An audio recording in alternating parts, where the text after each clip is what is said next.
Hey, good evening, USA, Canada, International, Long Island, aka Strong Island, plus the five spots of Brooklyn, Bronx, Manhattan, Staten Island, and Queens.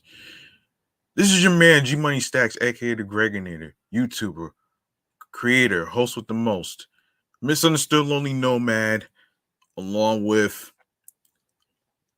the unstoppable independent podcaster and rookie podcaster from Laurelton, Queens, New York.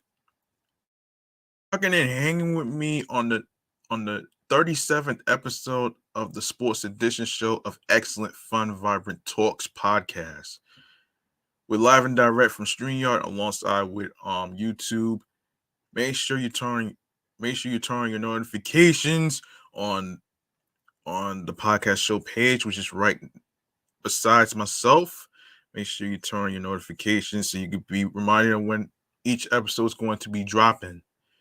Now I haven't really decided if I wanted to add another day to drop the episodes and stuff, but it's still Thursdays actually. But I'm thinking about adding another day to it, but I'm not sure yet. So I will probably let you know on the Insta story. So we'll see.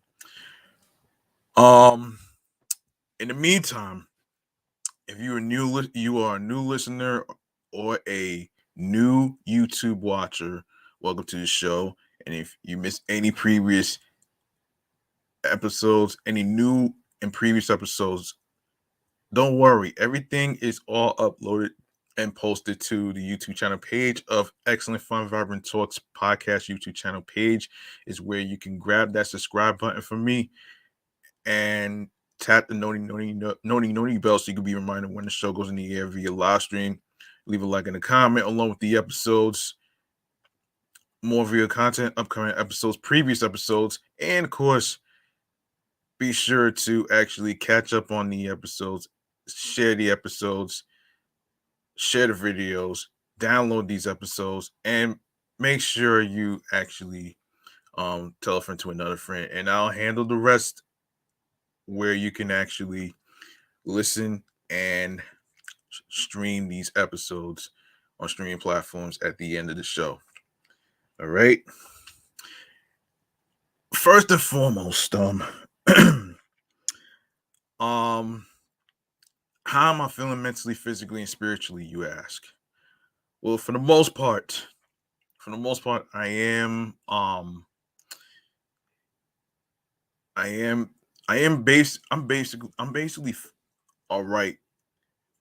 Basically, what I had to do yesterday, I had to do a triple recording yesterday. So two of the recordings were in the afternoon for wait, was it might be yeah, two or three. Yeah, it was two or three podcast episodes I had to do, but one of them is separate actually. So two of them were for Meticulous Vibe Juice podcast review show, and the other one was for my number one show, my New York podcast episode that I had to do, which was episode 202. So so yeah, it is dedication and it is a lot of work, but you know what I'm saying? I'm not giving up or anything like that. That's not what I'm saying. But I do get some time to actually um reschedule and shuffle around the podcast recording schedule to just take a little mental health time for myself. So, and that's exactly what I've been doing. So, you know, it is what it is, man. I just want to make sure that I'm still relevant for you folks out there that's actually in the sports world right now. Because there's been some stories that I've been a little far behind and stuff, but I'm gonna get through them through each episode. Some of them were over the summer, and there's gonna be some new topics in sports as well. And you just gotta stick around to find out which new topics are going to be in each of these new episodes. So there you have it, folks. And now we go to um the quick side bleacher bar. All right, let's get into it right now. Let's get into it right now, though, man. You know what I mean? Um,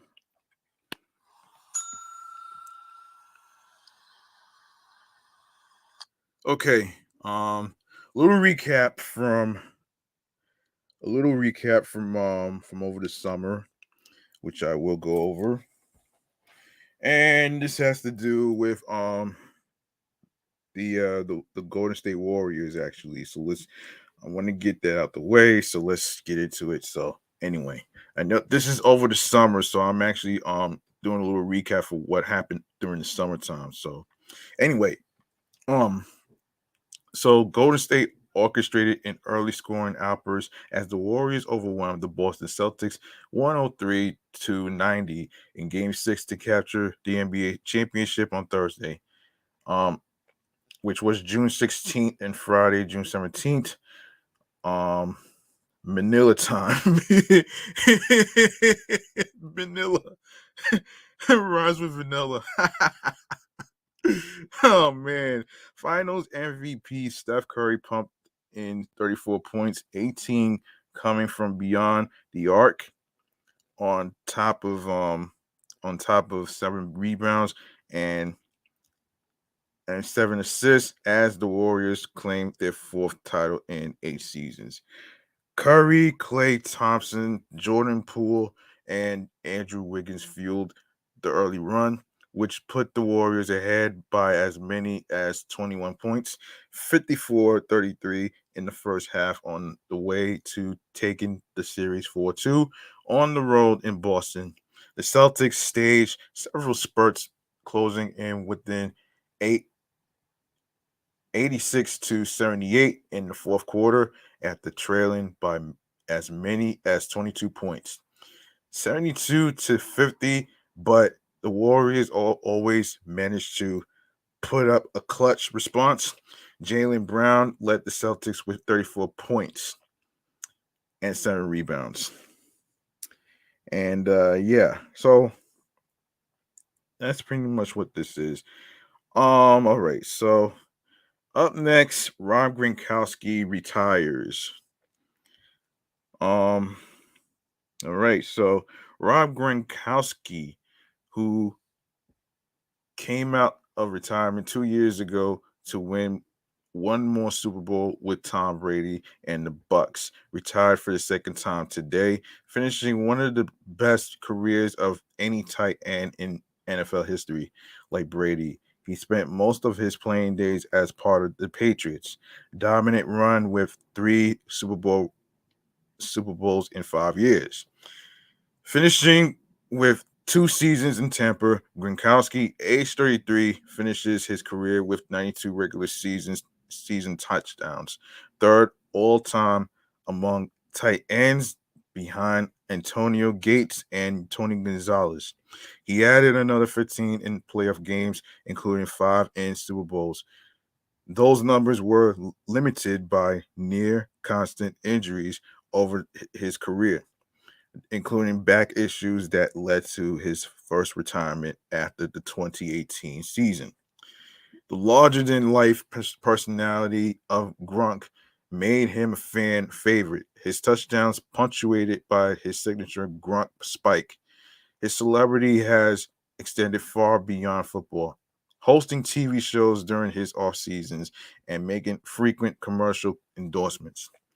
A second round pick out of Arizona, Gronkowski took the league by storm in 2010, getting 10 touchdowns as a rookie, then enjoying one of the best seasons ever by a tight end, 90 catches for 1,327 yards and 17 touchdowns in 2011. He had at least 10 touchdown catches in 5 of his first 6 seasons, earned first team All Pro honors 4 times, and made the Pro Bowl 5 times. Like Brady, he should be a first ballot lock for the Pro Football Hall of Fame when eligible in 2027. Reunited with the Bucks in 2020, Brady and Gronkowski connected for 2 touchdowns in Tampa Bay's Super Bowl win over the Chiefs. His final NFL season saw him miss most of 6 games with injuries, returning healthy for the second half of the year. His final touchdown came in Tampa Bay's playoff win over the Eagles, and he had 4 catches for 85 yards in their season-ending playoff loss to the Rams. Okay. So yeah. All right. So I forget about this other story too. Um. hmm. So so I forgot to tell this one right here. So trailing the Celtics 2 games to 1 in the 2022 NBA Finals, the Warriors on the road needed a special Game 4 performance from one of the most special players in history. Stephen Curry obliged with 7 3-pointers en route to a 43-point masterpiece, and the Warriors never looked back, winning the game 107-97 despite trailing with under 5 minutes to play before making the series in 6. That performance was one of the themes factored into the crafting of Golden State's championship rings, which were presented to the players and staff on Tuesday night prior to the season opener versus the Lakers, as the Warriors raised their 4th championship banner since 2015. So, how did the Warriors pay tribute to Curry's Game 4 performance in the rings? Naturally, with 43 baguettes in the Bridgel. If you don't know what a baguette is, I'm with you, but it sounds cool. As do the glitzy nods Golden State made to the 16 playoff wins it amassed en route to the 2022 title, its team colors, and the 7 total championships the franchise has won. From Warriors PR, the rings feature approximately 16 carats of yellow and white diamonds set into yellow gold to represent the team's 16 wins during the 2022 NBA playoffs, marking the first time a championship ring has been made up primarily of yellow diamonds. 7 carats of yellow cushion cut diamonds on the bezel represent the team's 7 championships, while the 43 baguettes in the bridge represents Stephen Curry's 43-point performance in Game 4 of the NBA Finals. I'm going to go out on a limb and say these rings weren't exactly cheap. Inflation and all. If it were me, I would have saved some of that cash to pay Draymond Green next summer in hopes of winning a few more of these babies. But hey, rings are cool too. Yeah. Yeah, that's interesting, man. You know what I'm saying? So that's pretty interesting though, man. So yeah. Yeah.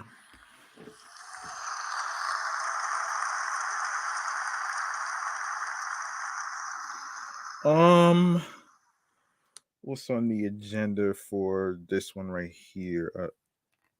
What's on the agenda? Okay. All right.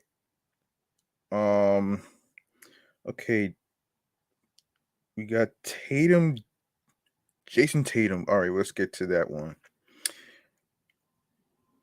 Okay, so Jayson Tatum and Damian Lillard. All right. So let's see. Wait a minute here. Wait a minute. Wait a minute. Hold on. Okay, this gotta be a story about this. I'm sorry. Hold on a minute. Um. Okay, Jayson Tatum. Let's get to Jayson Tatum. Okay, wait a minute. This one's interesting right here. All right, so let's get to this story about Jayson Tatum. Um, After confirming via the Knuckleheads podcast, the Knuckleheads podcast. Wow, wow. Last December, that he would soon be receiving his first signature sneaker from Jordan Brand. Jayson Tatum reviewed recently in his interview with Graham Bensinger that the Jordan Tatum one is set to debut in March. Um, Marking a new dawn across the league, Tatum joins Zion Williamson and Luka Doncic as the next generation of NBA superstars, sporting the Jumpman insignia via their signature silhouettes. Having signed with the swoosh to start his career, Tatum made the neighboring move to Jumpman back in 2019 and has since um proffered some of the line's most captivating storytelling on the hardwood in recent memory, from his Taco J Taco J moniker to his off-court passions such as Ford Mustangs and reading to his son at night.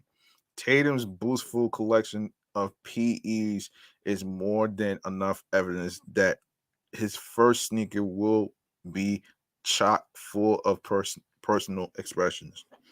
While he remained the lone spokesperson for the silhouette, as the Beaverton based brand works behind the scenes, putting on the finishing touches, the three-time All-Star and his Celtics have jumped out to an early 4-2 start to the season. Flashes of the roster returning to the promised land to finish what was started last year, while Tatum dices up defenses on a nightly basis in a myriad of Jordan 36. Giddy in anticipation to debut the model that currently sits in his home next spring. Of course, for more under the Nike Incorporated umbrella, you can check out the latest offerings of the Nike LeBron 20. Well, that's pretty interesting, but yeah, this is a list. Hold on a second. So November 4th will be the Nike Dunk High. Um, November 11th will be the Nike Air Max 97 Silver Bullet. Oh man. Okay, let's check this out. Okay, let's check this out. Um, the Panda colorway is easy for is easy one is an easily one of the Nike Dunk Low's most beloved, with its secondhand sales rivaling even the culture's finest collaborations. And soon the combination will apply its charms to the Dunk High for the second time. I'll bet with some very subtle adjustments. Straightforward and simple, the pair features the silhouette's signature two-tone look. Black is applied to the leather overlays, taking the shape of the toe cap. Eye stays, counter, and swoosh underneath. White shades the much smoother paneling underneath, as well as the middle and nylon tongue. As for what's new, only the label top the latter has been changed noticeable, replacing its once red logo with one more neutral. Of course, you can take a closer look at these for yourself via the official images below. Currently, these are slated to, wow, wait a minute here.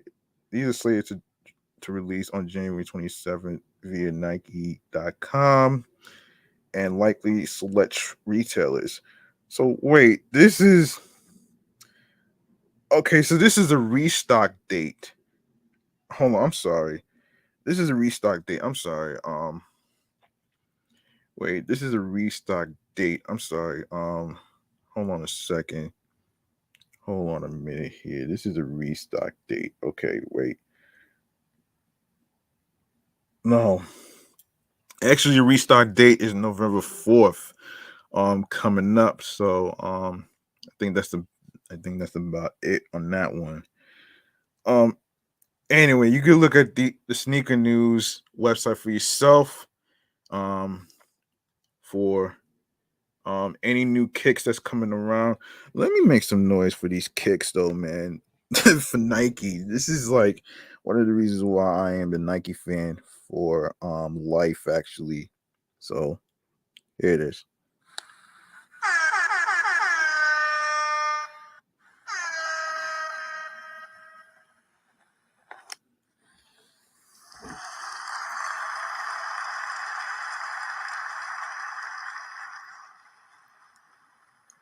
All right. Just okay, so where is Tatum's head at coming into arguably the most important season of his career thus far? You ask, how motivated is he after coming within 2 wins of hanging a banner, only to have the Golden State Warriors beat the Celtics at the finish line, using their superior experience, cohesion, and legs to win the day? We've heard from the St. Louis native, and he has said all the right things to the media thus far. We've also seen him hard at work after a particularly visible hiatus from basketball. Nowadays, away from the start of the 2022 to 2023 NBA season, Boston getting back to the NBA Finals may well depend on one thing more than any other.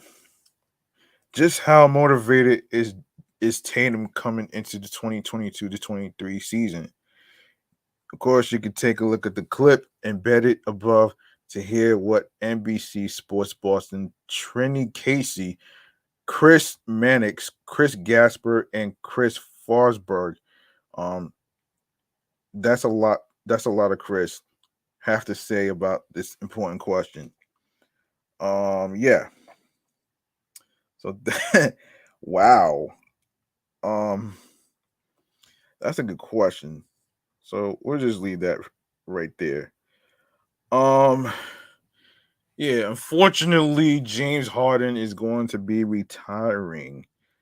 Um, yeah, James Harden has agreed to return to the Philadelphia 76ers on a 2-year deal worth $68.6 million, according to ESPN's Adrian uh, Wojnar Wojnarowski. Um, in the first year of his new contract, Harden will make $33 million, $33 million, and has a player option for the 23 to 24 season, meaning the former MVP can test the free agency market or negotiate another deal with the Sixers.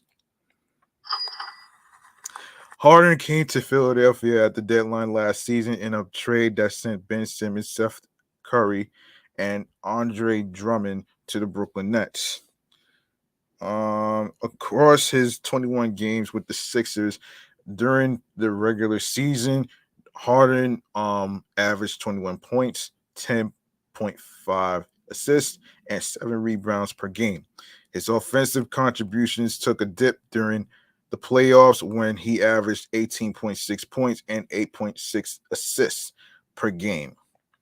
Harden took a pay cut in his new deal with allowed Philadelphia to bring in PJ Tucker and Daniel House.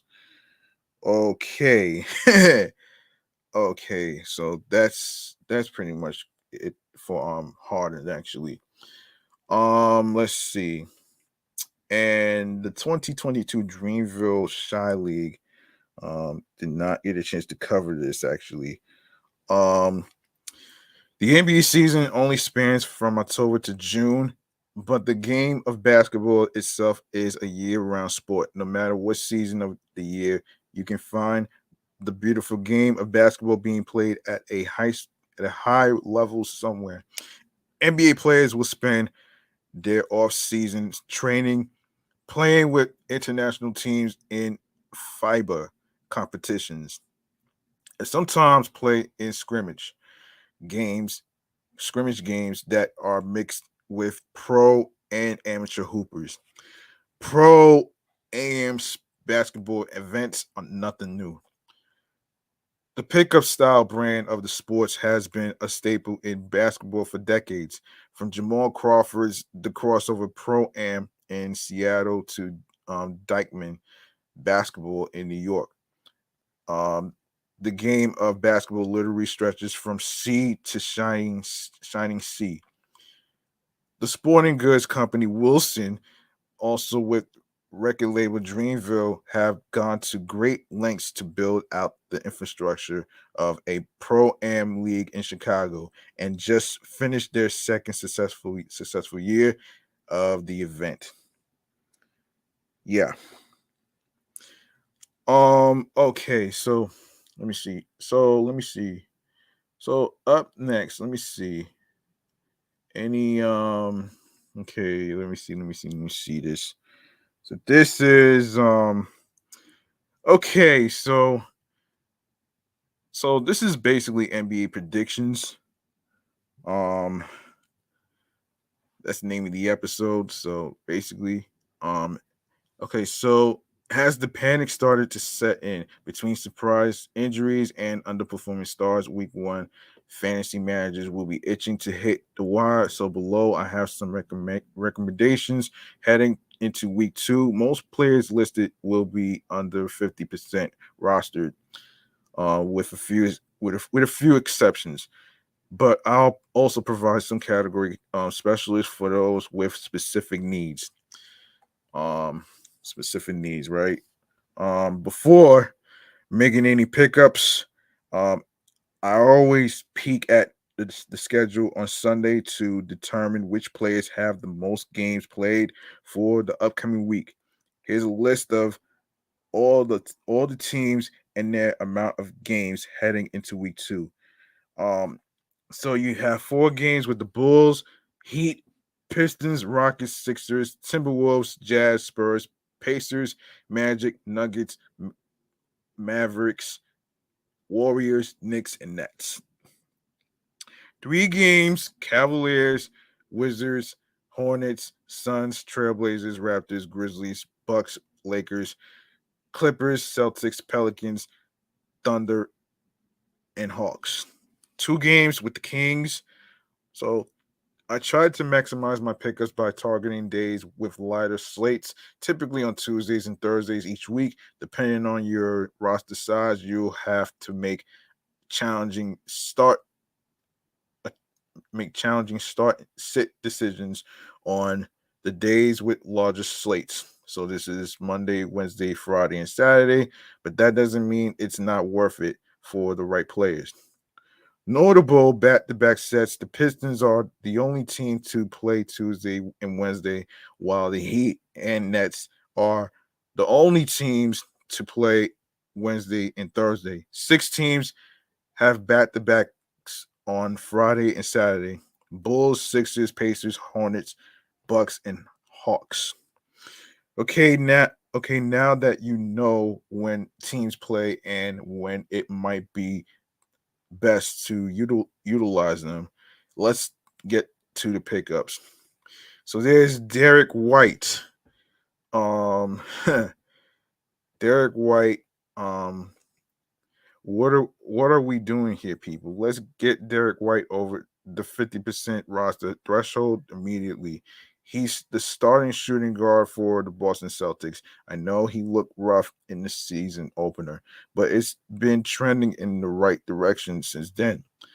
So much he broke out of his mini slump to the tune of 27 points with 4 rebounds, 4 assists, 1 steal, and 0 turnovers in 37 minutes against the Magic on Saturday. But White's appeal isn't his scoring, it's his stocks.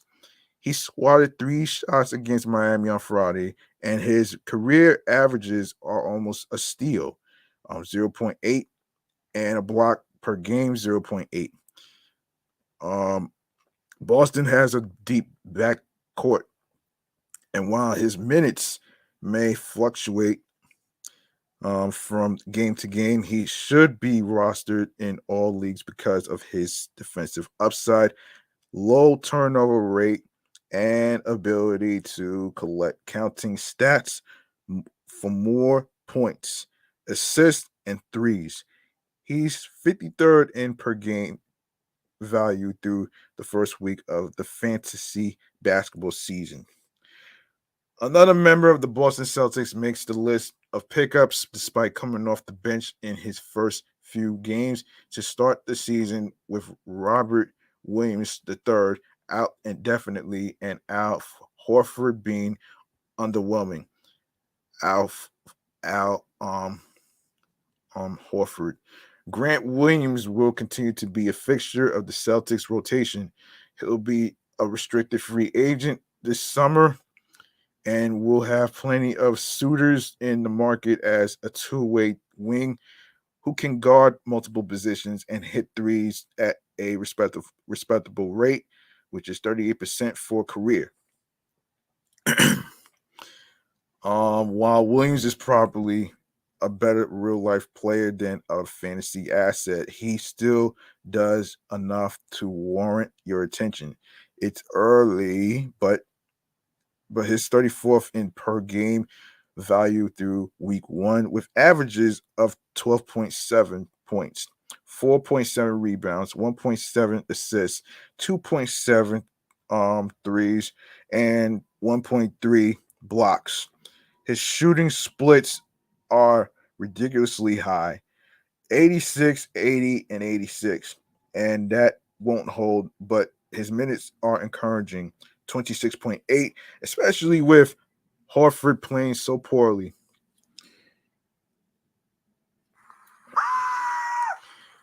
He's excellent. He's excellent bench depth for your fantasy team and should be rostered in all 12 team formats. Stock tips in this economy: look no further than Royce O'Neal. The Nets starting shooting guard compiled nine stocks in his first 2 games. That's right, an average of 4.5 steals and blocks. He's never been a sexy name in fantasy hoops, but he's been fantasy relevant for years.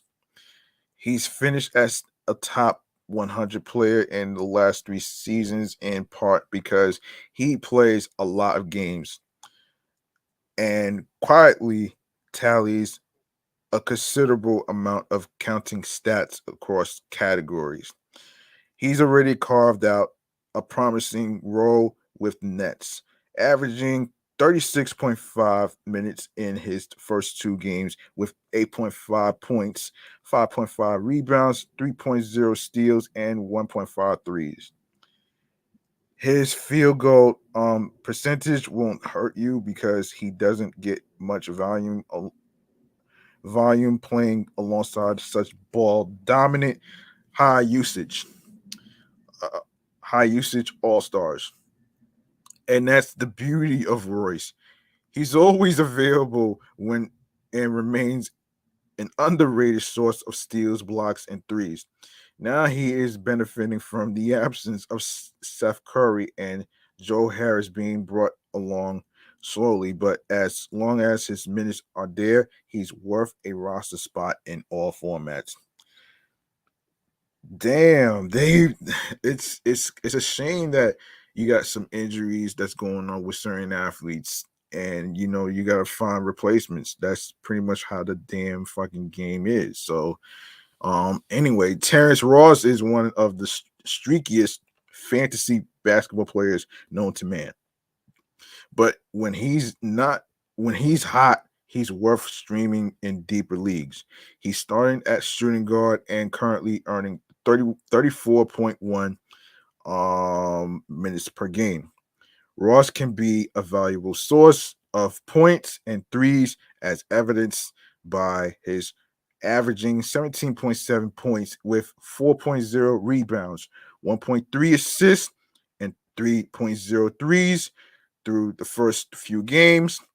He can easily have an off night, but with the Magic playing 4 games this week, he'll be helpful to fantasy managers in 12 team formats.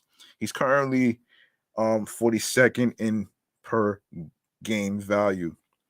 Um Dennis Smith, okay, Dennis Smith Jr. Okay. Um the private off-season workouts are paying dividends for Dennis Smith Jr., who's found his way into fantasy relevancy with injuries to LaMelo Ball with the ankle injury, and recently Terry Rozier ankle. Rozier was in a walking boot after Friday night's game, but Hornets head coach Steve Clifford and Rozier acknowledged that it's not severe while admitting that they'll need to be smart. DSJ started in place of Rozier on Sunday and produced 18 points.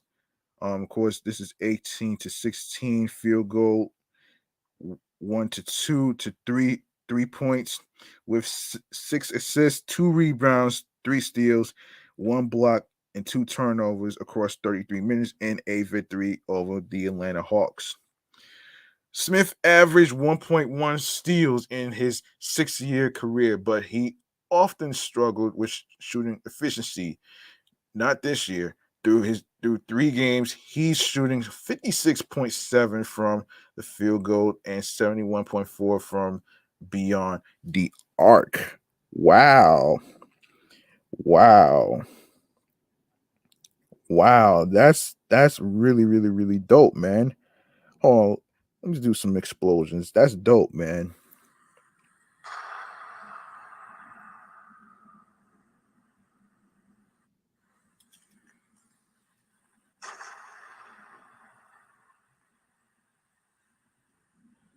Those numbers aren't sustainable, but I'm encouraged that he's getting to the basket with ease and taking high percentage shots. 11 of his 17 field goals have come at the rim. In the short term, he's worth adding as long as Rozier or Ball is out. DSJ is averaging 13.3 points, 4.7 assists, 2.0 rebounds, 2.7 steals, and 1.0 blocks in 25.7 minutes per game. And surprisingly, he is 29th in per game value despite coming off the bench in 2 of his first 3 games this season. There's been no clear timetable for Rozier returns, so pick DSJ up ASAP. The stocks he provides from the guard position alone make him a great addition in all fantasy basketball formats. Okay. Brandon Ingram left Sunday's game with concussion-like symptoms, so Trey Murphy may find himself getting starters minutes for the upcoming week. Hold on a minute. Hold on.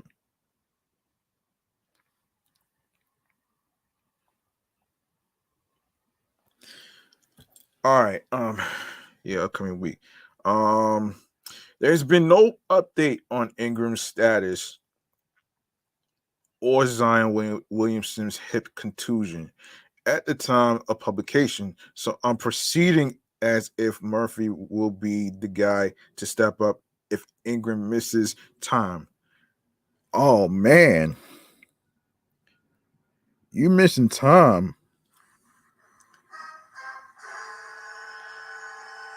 Murphy's been solid thus far, producing almost top 50 per game valued the first week of the season with 51 with averages of 13.3 points, 7.0 rebounds, 1.0 assists, 1.0 steals, 3.0 threes, and 52, 60, 75 shooting splits.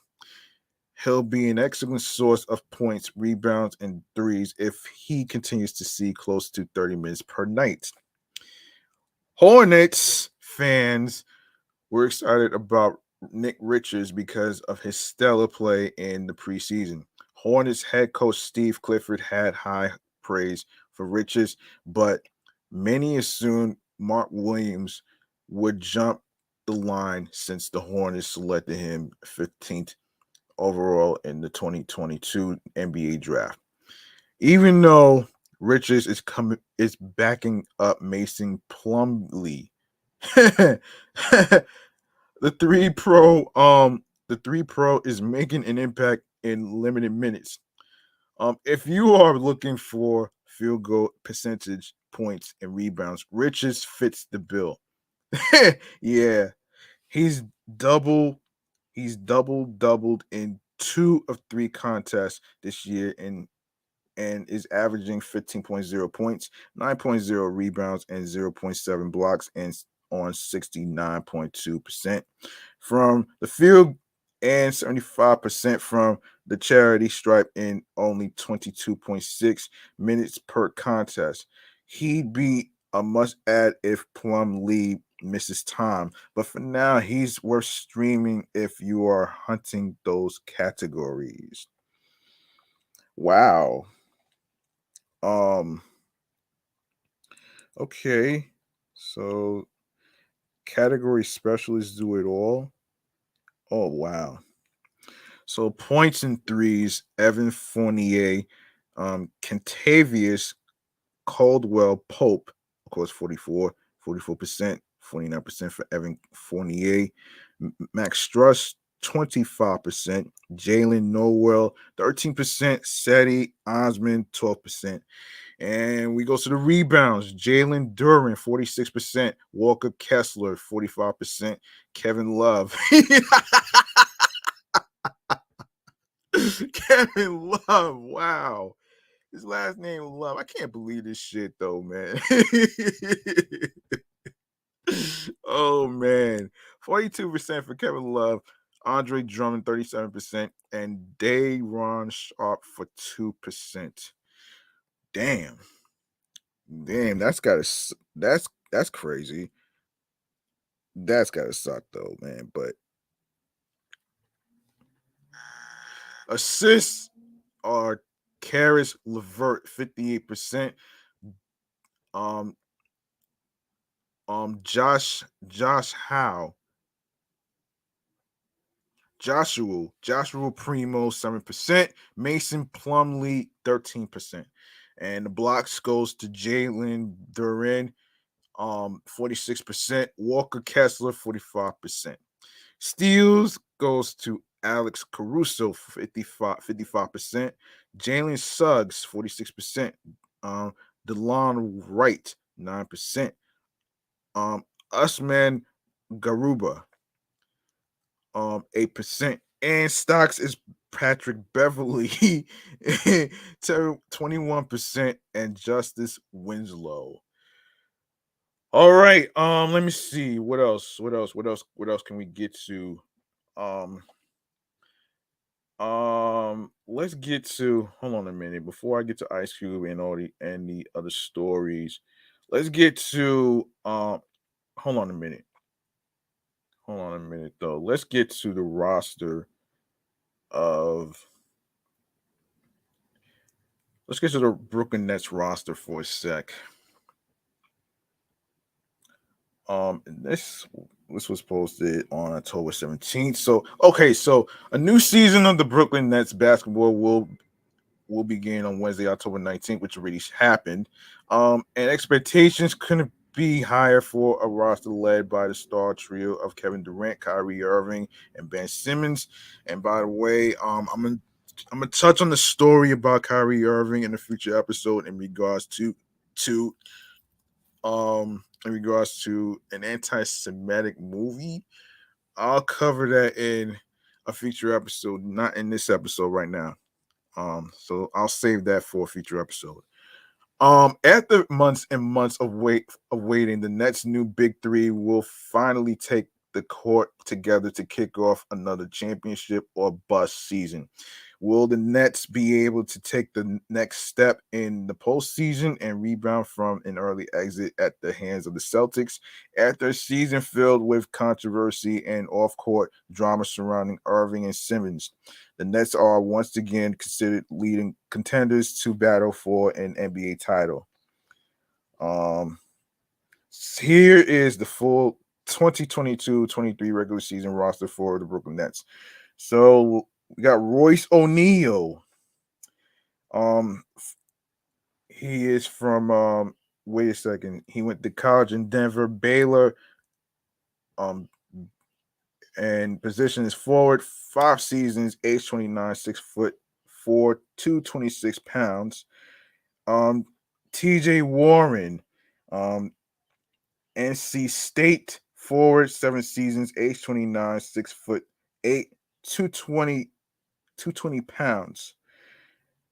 Edmund Summer, Xavier guard, 4 seasons, age 26, will turn 27 on December 31st at the end of the year. 6'4", 196 pounds. David Duke Jr., 2-way contract at college, Providence guard, 1 season experience, age 23, 6'5", 205 pounds. Of course, Kevin Durant is already here. Texas forward, 14 seasons, age 34, 6'10", 240 pounds. Patty Mills, St. Mary's guard, date 13 seasons, age 34, 6'1", 180 pounds. Ben Simmons, LSU, guard forward, 4 seasons, 26, age 26, 6'10", 240 pounds. Of course, obviously, Kyrie Irving from Duke, point guard, 11 seasons, age 30, will turn 31 on March 23rd of wow. And he's 6'2", 195 pounds. Joe Harris, Virginia, guard forward, 8 seasons, age 31, 6'6", 220 pounds. Markeith Morris, Kansas, power forward, 11 seasons, age 33, 6'9", 245 pounds. Kessler Edwards, Pepperdine forward, 1 season of experience, age 22, 6'8", 215 pounds. Utah wannabe.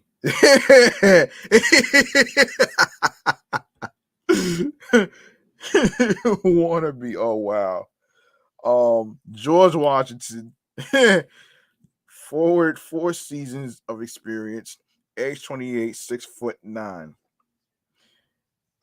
Day'Ron Sharp, North Carolina forward center, 1 season of experience, age 20, will turn 21 on November 6th. Size, 6'11", 265 pounds. Cam Thomas, LSU shooting guard, 1 season of experience, age 21, 6'4", 210 pounds. Steph Curry, Liberty Duke guard, 8 seasons of experience, age 32, 6'2", 185 pounds. Alondes Williams, 2-way contract, Oklahoma, Wake Forest, shooting guard, rookie, age 23, 6'5", 210 pounds. Nick Claxton, Georgia, center, 3 seasons of experience, age 23, will turn 24 on April 17th. Size 6'11", 215 pounds. And of course, the Brooklyn Nets coaching staff includes Steve Nash, Lead assistant coach Jacques Vaughn, assistant coach e- Igor Coco Scove, assistant coach Brian Keefe, assistant coach Royal Ivy, Ryan Forehand Kelly, Adam Capone.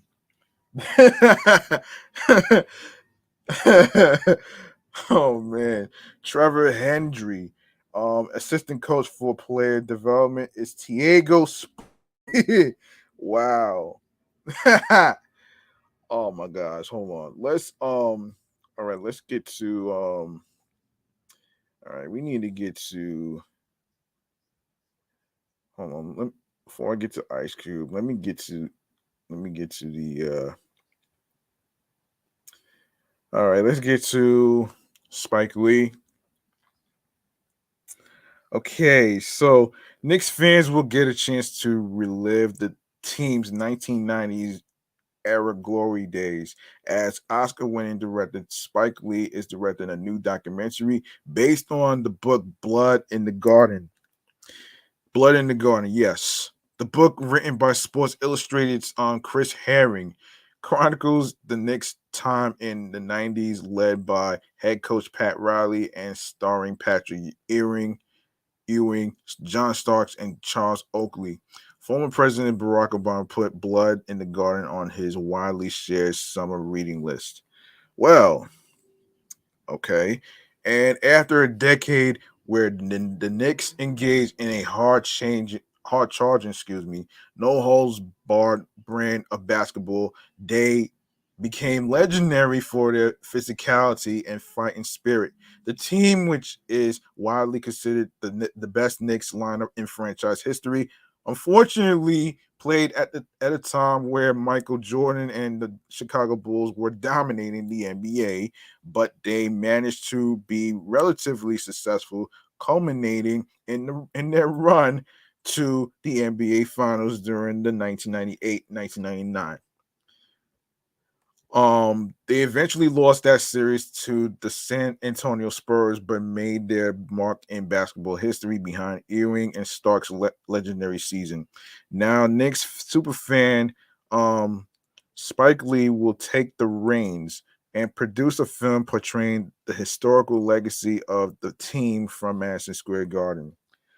The film comes amid a flurry of sports documentaries about famed sports teams led by ESPN's The Last Dance, and which chronicled the Bulls during the Jordan era. Spike Lee protege Randy Wilkins also directed a docuseries about excuse me, Yankees legend Derek Jeter, entitled "The Captain," which is airing every week now on ESPN. The forthcoming Knicks series, based on Herring's book, will touch on the team's inner turmoil, which was rocked by intra-team feuds and strong personalities, while placing their success in the context of 1990s New York City. All right, so let's get to. Hold on, let me get to the Ice Cube thing. Um. All right. So Ice Cube has accused the NBA and ESPN of attempting to destroy the Big Three basketball league, pointing to the two entities' refusal to acknowledge the Big Three's innovations and contributions to the sport. The 53-year-old rapper and actor's allegations were revealed in his response to former NBA star and the Big Three participant Steven Jackson's recent promotion of the league and its benefits on social media. Appreciate you at the Trill Stack 5. We definitely need everybody's support, Cube wrote in his own tweet this past Saturday, October 15th, while reposting a clip of all the Smoke co-host comments. The NBA and ESPN are doing everything in their power to ignore or destroy the Big Three. Um, this isn't the first time. This isn't the first instance in which Cube has sent shots at the NBA. In 2020, the former NWA member alleged that the league had adopted the Big Three's alum Elam rule as part of its All-Star game that year. The rule, which was implemented since the Big Three's inaugural season in 2017, stipulates that the game clock is turned off after the first three quarters, with the first team to reach the predetermined score earning the victory. Damn.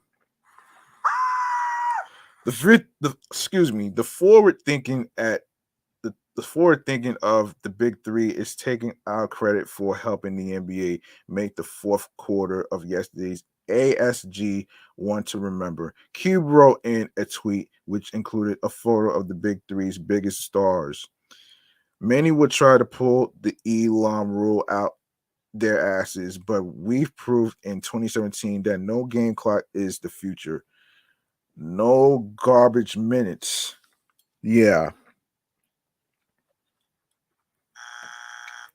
Um yeah.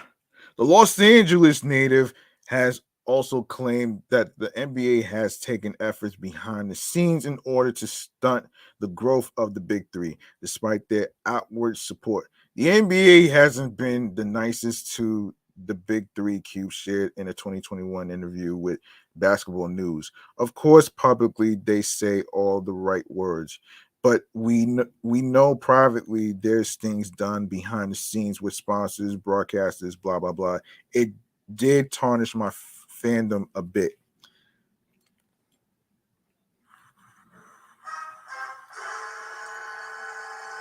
That same year, Q spoke with Vibe about the Big Three's partnerships with Fox and CBS, which the league owner says has helped boost the league's visibility and credibility among casual fans. End quote. I think it's been very essential in our climb, he said. We were on Fox our first 2 years, but some of the games were tape delayed, so we would play on Sunday and they play them on Monday night. The second year we went live on a few games, but then we went to CBS and we were live from day one in 2019. Then we had the break. We were supposed to be on CBS in 2022. So now we're back in 2021. It's been great and high profile for the league. Some of the games that weren't on CBS were on Triller, Fight TV. So that platform has been great too. We believe that it's necessary to continue to raise the profile of the league to be very high on CBS. The Big Three recently completed its fifth season with the Steven Jackson coach team trilogy defeating Team Power, led by head coach and Hall of Famer Nancy Lieberman. Yeah. Last week, the Big Three was certified as a black-owned business by Black and the U.S. Black Chambers Incorporated. News, which Ice Cube reacted to in a statement. Excuse me. From day one, the league has been dedicated to providing opportunities for Black players, fans, investors, and partners, and we are proud to be a part of a nationwide network of Black business owners. He said. ESPN and the NBA have yet to respond to Cube's allegations. Well, remains to be seen. Remains to be seen, man. You know what I mean? And speaking of remains to be seen, we need to talk about two players who who are who are basically running for the hills, getting away from fucking Kanye West. Let me fill you in on what's going on here, folks, in the sports world right here. And this is according to the Sports Illustrated website right here. On the same day that Adidas cut ties with Ye, of course, Kanye West, the rapper and songwriter formerly known as Kanye West, athletes Aaron Donald and Jaylen Brown released statements saying they were ending their relationship with Ye's agency, Donda Sports, after a string of anti-Semitic comments in recent weeks. Yeah, it's crazy, man. I already know crazy Kanye West is fucking hurt right now, man.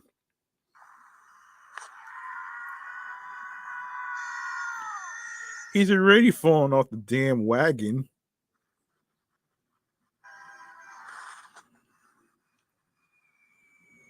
And he's losing a lot of money, as I addressed in my New York podcast episode 200 and 202. A bunch of companies don't want anything to do with him and all the other crazy shit that's going on right now. Apple Music cut his ass off. Sketch is not going to work with him. Spotify, I believe that they're going to have to cut him off his streaming platform, right? The streaming platform Spotify. They're gonna have to, because you can't you can't enable the guy to be getting away with all the fuck shit that he does. And that's why he's falling flat on his fucking face like a damn pancake.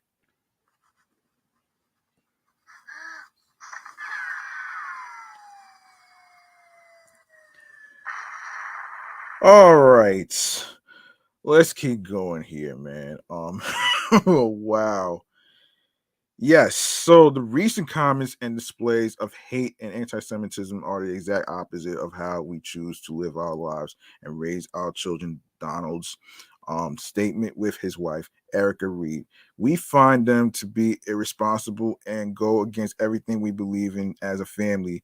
Um, yes, Donald signed with the agency in May, citing the brand's family atmosphere. Brown joined Donda Sports around the same time, and recently had said he would stay with the company before changing course.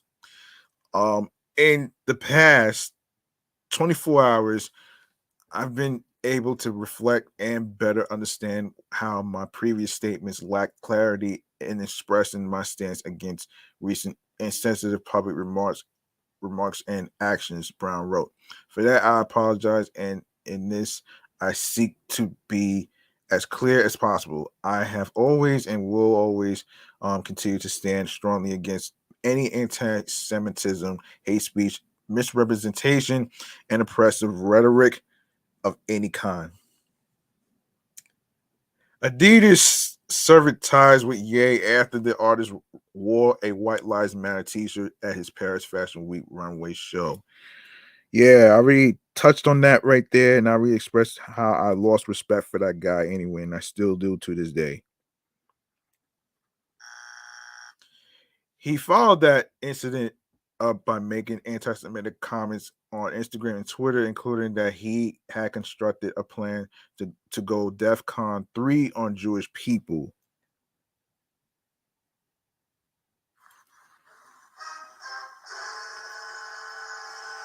His action resulted in suspensions from both platforms, in addition to the HBO show The Shop Uninterrupted, preventing an episode featuring Ye from airing. Yeah, I don't blame the people from The Shop, including LeBron James, to actually, not air the fucking episode because of this fucking anti-Semitism and racist rhetoric that he says and shit. And it's not funny, man. You know what I'm saying? And that shit is not cute.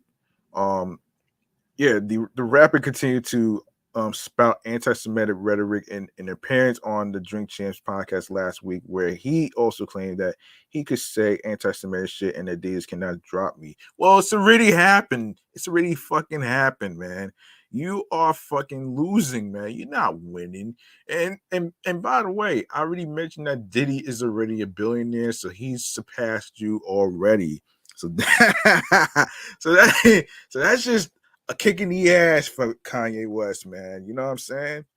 That's a kick in the ass for Kanye West. So you know what I'm saying? That's just how I feel. And I'm actually I'm actually proud of these two guys that actually stepped away, that actually ran for the fucking hills. Aaron Donald and Jalen Brown, for basically running for the fucking hills away from Donda Sports of Kanye West's turmoil, racist, anti-Semitic um rhetoric, ignorance of a fucking dumbass. Yeah, it goes to show, folks, that no matter how much money you got in the whole world, you're gonna be a Scrooge. You're gonna be a fucking Scrooge, man. You know what I'm saying? You're Scrooge at the end of the day.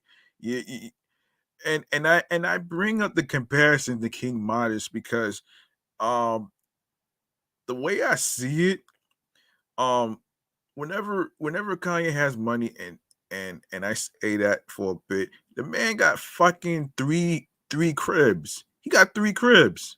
Three. Especially the one in Wyoming. And he's not even living in none of them right now, which is crazy to me. And, and I just find it very fucking irresponsible for him to actually, not know, not know. And the simple fact that he burned mad bridges of friendships of people that cared about him and all the other crazy shit. And yeah, this is just it's no excuse for his fucking behavior. Just because you got mental health issues is a bipolar disorder does not give you the fucking right to say that you to say that to say you get a free pass. And first of all, as I said in my New York podcast episode recently, just because you have freedom of speech does not mean that you are free from the consequences of being in trouble. You know what I'm saying? Let me just go to the next one, man, before I end up getting angry like a fucking raging demon, angry dad, like Homer Simpson / flaming dragon.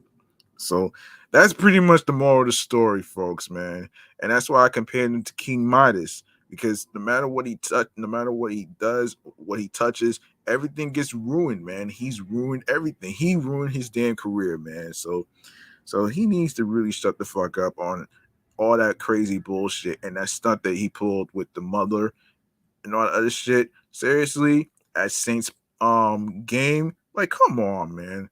Like seriously, you really flushed your damn career down the damn toilet right now, man. You really did. You messed up on this shit though.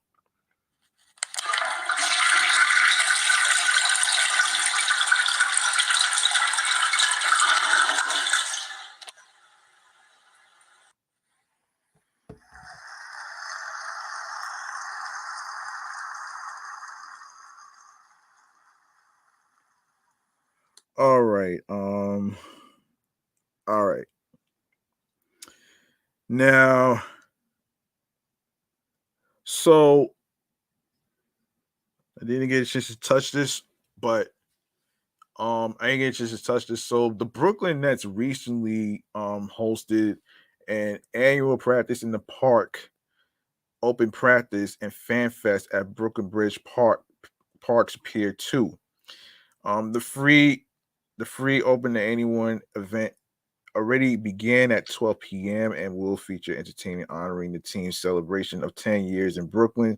This year's practice in the park will include musical performances, a celebrity basketball game, awards, food, prizes, and interactive activities for fans. This is a recap. Um, Prior to the team's practice, the Nets will host their first annual Brooklyn Park Classic, a game presented by SeatGeek, featuring influencers and celebrities coached by Nets legendary player Kerry Kittles and Dee Richards of the New York Liberty. Also taking the court prior to the practice programming will feature youth from the Nets Academy and a girls basketball showcase featuring some of the best middle school hoopers in the city. Fans will also be able to watch performances by Joey Badass and Flip De Niro and Brooklyn Nets dance team hype, and the Brooklyn Nets beats drumline. After the team's practice is complete, Brooklyn Nets players will recognize deserving children from the Nets community partner organizations um to their jer- um organizations to gift their jerseys. Throughout the event, fans can snack from various local food trucks, partake in merch giveaways, and interactive photo opportunities, including a station where fans can pose in a Nets press conference setup and enter to win a year's supply of BioSteel. The Nets have also provided the event with an on-site barber. The Nets have spent the last 10 years as Brooklyn's teams and have made efforts towards beginning the community together. And their practice in the park is yet another way for fans to celebrate the team and spectate the oncoming season. Of course, fans can attend practice in the park by claiming complimentary tickets when they are released to the public today. Of course, you can actually find out. Actually, let me see. Um, Yeah, you can follow the Brooklyn Nets on social media and all channels, and you can follow the website, which is brooklynnets.com. And I'm pretty sure they're gonna have this again next year. But if I see any information about that, I'll bring it up here on this sports podcast right here. And of course, we go to Skip and Shannon. Yes, the 2022 to 2023 NBA season tipped off with two highly intense games, bringing back a, bringing back the excitement for basketball fans. Another thing that goes in tandem with the start of a season is predictions, which Skip Bayless and Shannon Sharp did on Undisputed on the morning of opening day.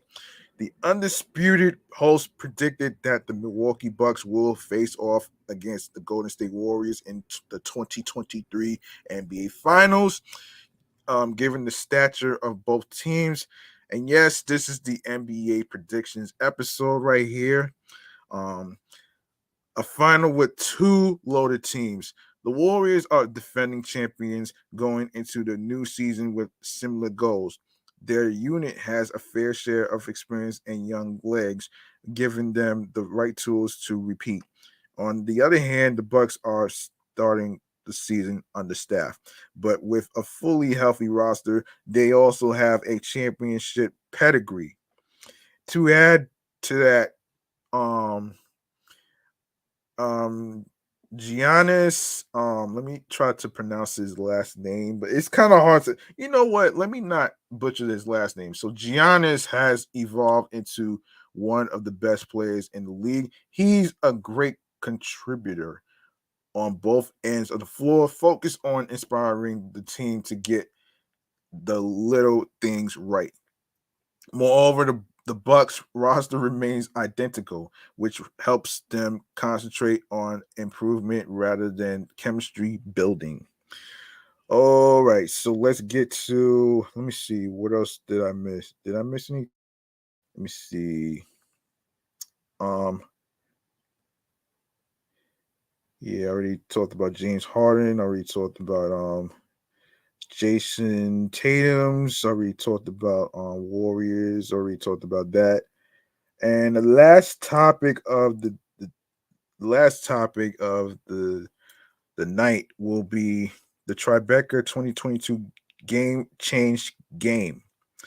So for let me see, when was this? Oh, so this happened over the summer, so I'm going to actually cover this.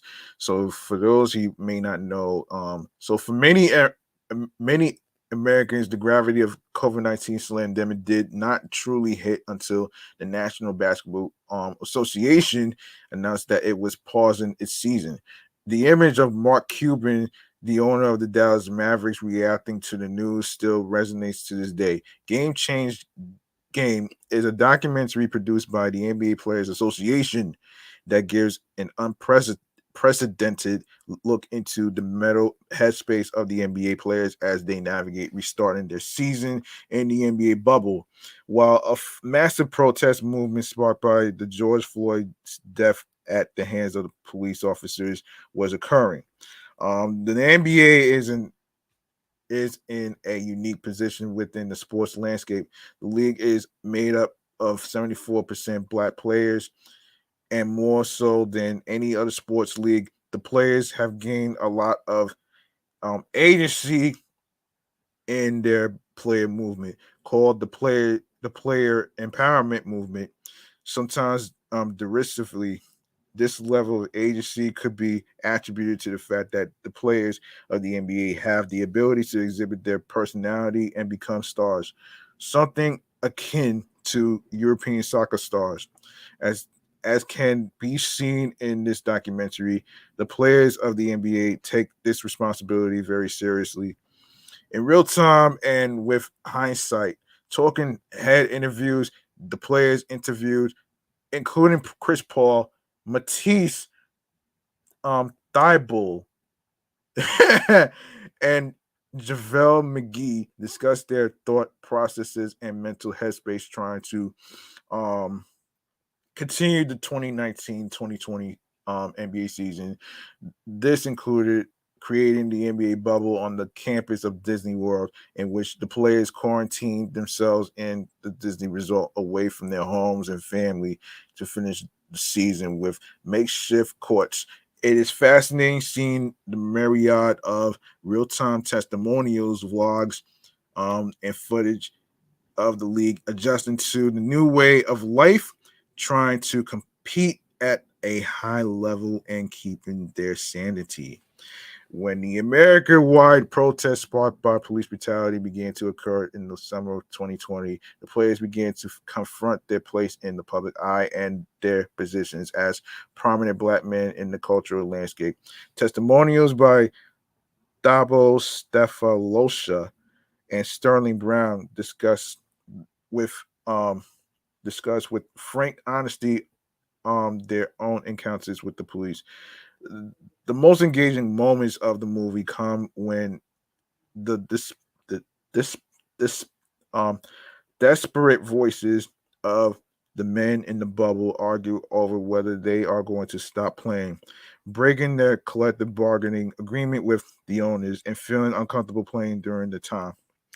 That is also when the firm reveals itself, because it was co-produced by the Players Association. This thorny decision is rendered rather simplistically,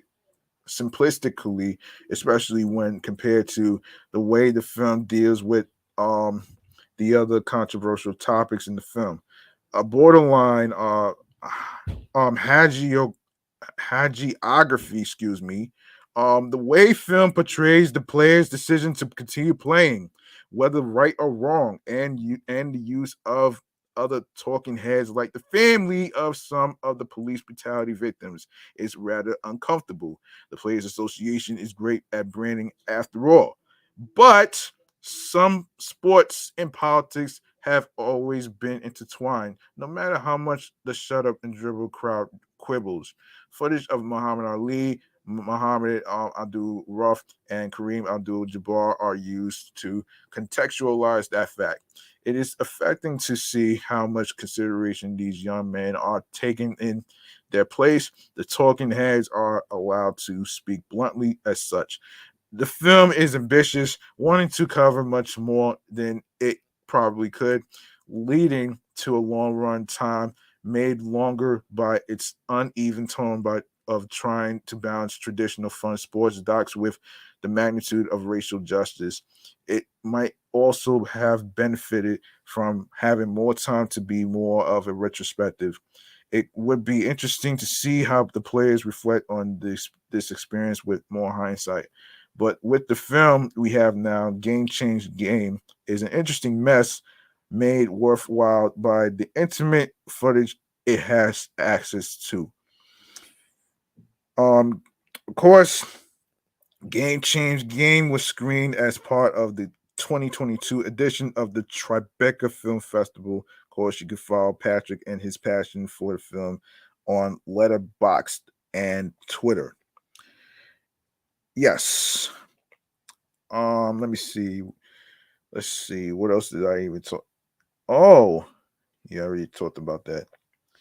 Yeah, let me see. I think I covered everything, man. Yeah, I think I covered everything right there, though. So this Yeah, I think I covered everything right there. So let me see how much time we have. All right, so I think I'm gonna wrap this up right here though, man. But one more thing, I think I'm going to actually consider looking up something right here, man. In regards to no basketball news. I forget.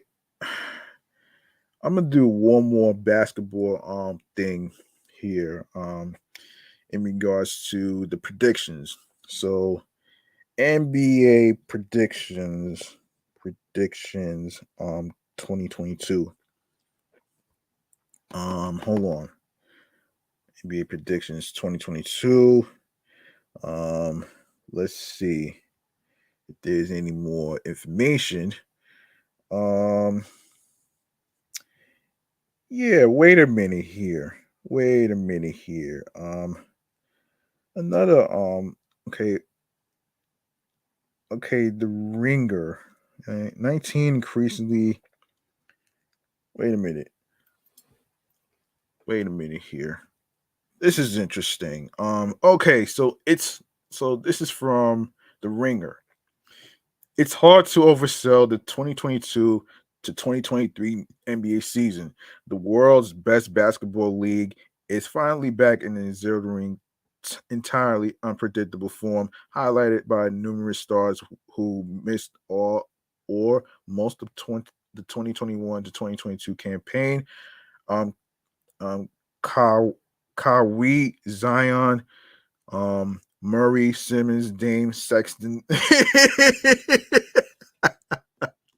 Oh man, now healthy enough to participate in what promises to be a fascinating year. The chase to the finals is stacked with more serious contenders than normal, including some impatient franchises, including Minnesota, Cleveland, and Atlanta, that may have preemptively push all or most of their chips toward the middle in the hopes of making a playoff push. And then we have every front office still slack jawed after watching Victor Wembanyama reset the laws of physics earlier this month in Las Vegas. The race to the bottom for at least a third of the league will be swift, ugly, and for one lucky loser, rewarding beyond measure. Taken as a whole, the range of possibilities is unusual in the absolute greatest way, from individual awards to regular season standings and everything beyond. To prepare for such a spectacle, here are a slew of increasing bold predictions, starting with downright tame and escalating all the way to completely unreasonable. Let the games begin. Number one, the Los Angeles Clippers will win it all. Well, let's see what about that. So let's start with a championship pick that, if not self-evident, should at least be understandable. No team is better built to thrive in the regular season and endure a deep playoff run than the Clippers. Much of my optimism immediately comes from the belief that we'll see a motivated and ferocious Kawhi Leonard return to form, which, given that we're talking about one of the most successful and scrupulous players of all time, shouldn't be viewed as a stretch. Leonard's co-pilot, Paul George, is one of the 15 best players alive. The two have learned how to complement each other and enter this season surrounded by one of the more fashionably flexible supporting cast in recent NBA history. The Clippers can go five out, attack in transition, execute in the half court, and flex their muscles with some bully ball all in the same quarter. They can switch everything or play a more conventional pick and roll defense. The line of possibilities are just silly. There are myriad two-way players who can create for themselves and others. while guarding several positions. There's continuity. Um, there's speed, there's space, and veteran guile. Um, let's see. Let's see. Ty Lue is the West Coast answer to Eric um Spolstra, a bold outside the box thinker and master motivator who squeezes out everything he can from whatever type of roster he has. His ability to cultivate a collective buy-in from a team that may be too talented is no small challenge. Lou is on the short list of leaders who won't be phased by the pressure that comes with a gargantuan payroll and championship expectations. The Fives aren't what they were in the bubble. Most of these players experienced the Western Conference Finals together in 2021. Now add Leonard Powell, Covington, and Wall to that core group. The Clippers also have a shrewd front office and the league's wealthiest owner. Mid-season tinkering is always possible in the form of a consolidation trade, and their first round pick in 2028 can be added as a sweetener. On the flip side of all this possibility, health issues for Leonard and George can't be ignored, and we technically haven't seen how Wall's iffy um, outside shot will fit next to everybody else. But the Clippers' depth should lessen the normal weight those um, first two superstars would have to carry in just any other situation. Just because this organization hasn't reached the finals yet shouldn't disqualify it from a front running status. The Clippers have answers to every issue an opponent can throw at them and some. And of course, number two is the Philadelphia 76ers starting five will rule. I'm not even going to. And of course, number three, don't expect much from the Los Angeles Lakers. Number four, Steph Curry will make a dominant return to form. Number five, the Denver Nuggets will win at least 60 games. Number six, the Orlando Magic will become a league pass darling. Number seven, Luka Doncic will finish with the highest usage rate in history. Number eight, John Morant will win MVP. Number nine, the Atlanta Hawks will win at least one playoff series. Number 10, Scotty Barnes will crack his first All-Star team. Number 11, Ben Simmons will lead the league in assists. Number 12, 50 players will average at least 20 points per game. Number 13, Zion Williamson will win the scoring title. Number 14, the Minnesota Timberwolves will have a top 5 defense. Number 15, the New York Knicks are bound for the play-in and maybe further. The Phoenix Suns will trade Chris Paul. Number 16. Number 17, Kelly Oubre Jr. will be the Charlotte Hornets leading scorer. Number 18, Bradley Beal will be traded to the Portland Trailblazers, or Damian Lillard will be traded to the Washington Wizards. And number 19, the Miami Heat will quietly consider offers for Jimmy Butler. Let me see. What else we got here? Yeah, I think that's it, man, for predictions of the NBA predictions episode right here. Let me just turn my attention to letting you know where you could actually, make a charitable donation to my Cash App, which is $G Money Stacks I-55. Once again, it's not about breaking the bank. It's all about doing the best you can on whatever amount of money you decide to donate will be appreciated. And of course, we're gonna go to our very, very, very last segment of the day, which is stream choices on the go. Let's get into it right now. And you know what to do, sports fans out there, actually sports supporters out there.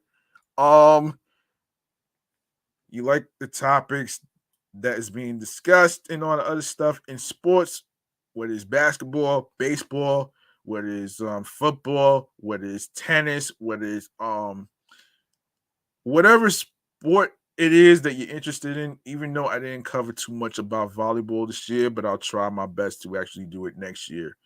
So, whatever sport you like or whatever, I will try my best to actually cover that. So, um, anyway, yeah, you can follow Excellent Fun Vibrant Talks podcast on Instagram, along with my other shows, which is the review show, the Meticulous Vibe Juice podcast, which I have 94 episodes so far, which I'm going to actually drop them after I get off the air.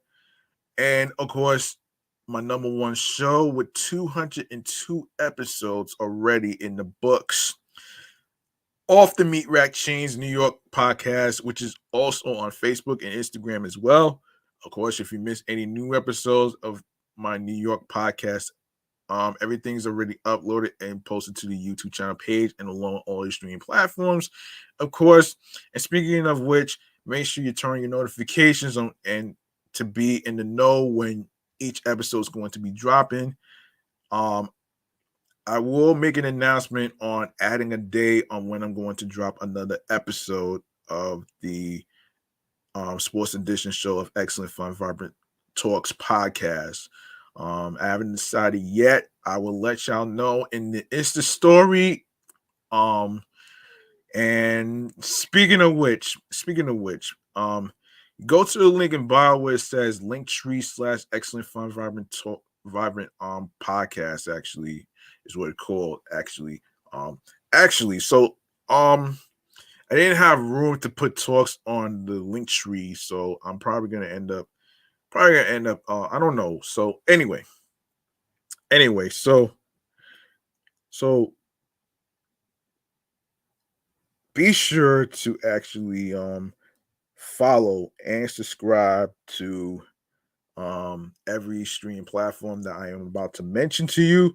Of course, you can download these apps.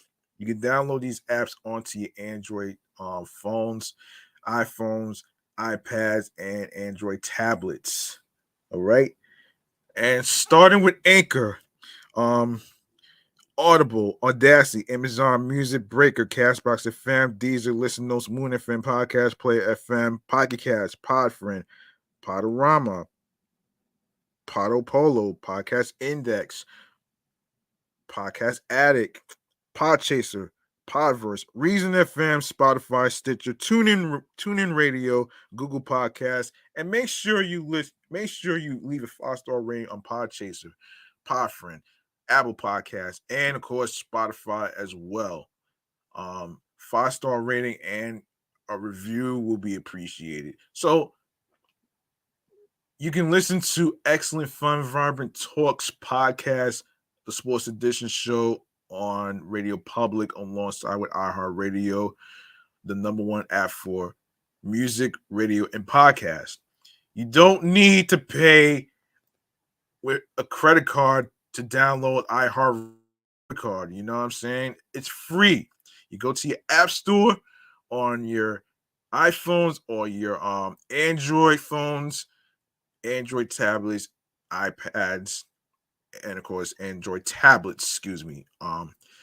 And for the most part, make sure you follow my other two shows on there, which is Meticulous Vibe Juice Podcast Review Show, and of course, make sure you follow my other number one show with 202 episodes in the books, which is Off the Meat Rat Chains New York podcast. on iHeartRadio. Make sure you follow that. Make sure you do everything else. And of course, don't forget to make sure you grab that subscribe button for me on the Excellent Fun Vibrant Talks podcast, Sports Edition Show YouTube channel page.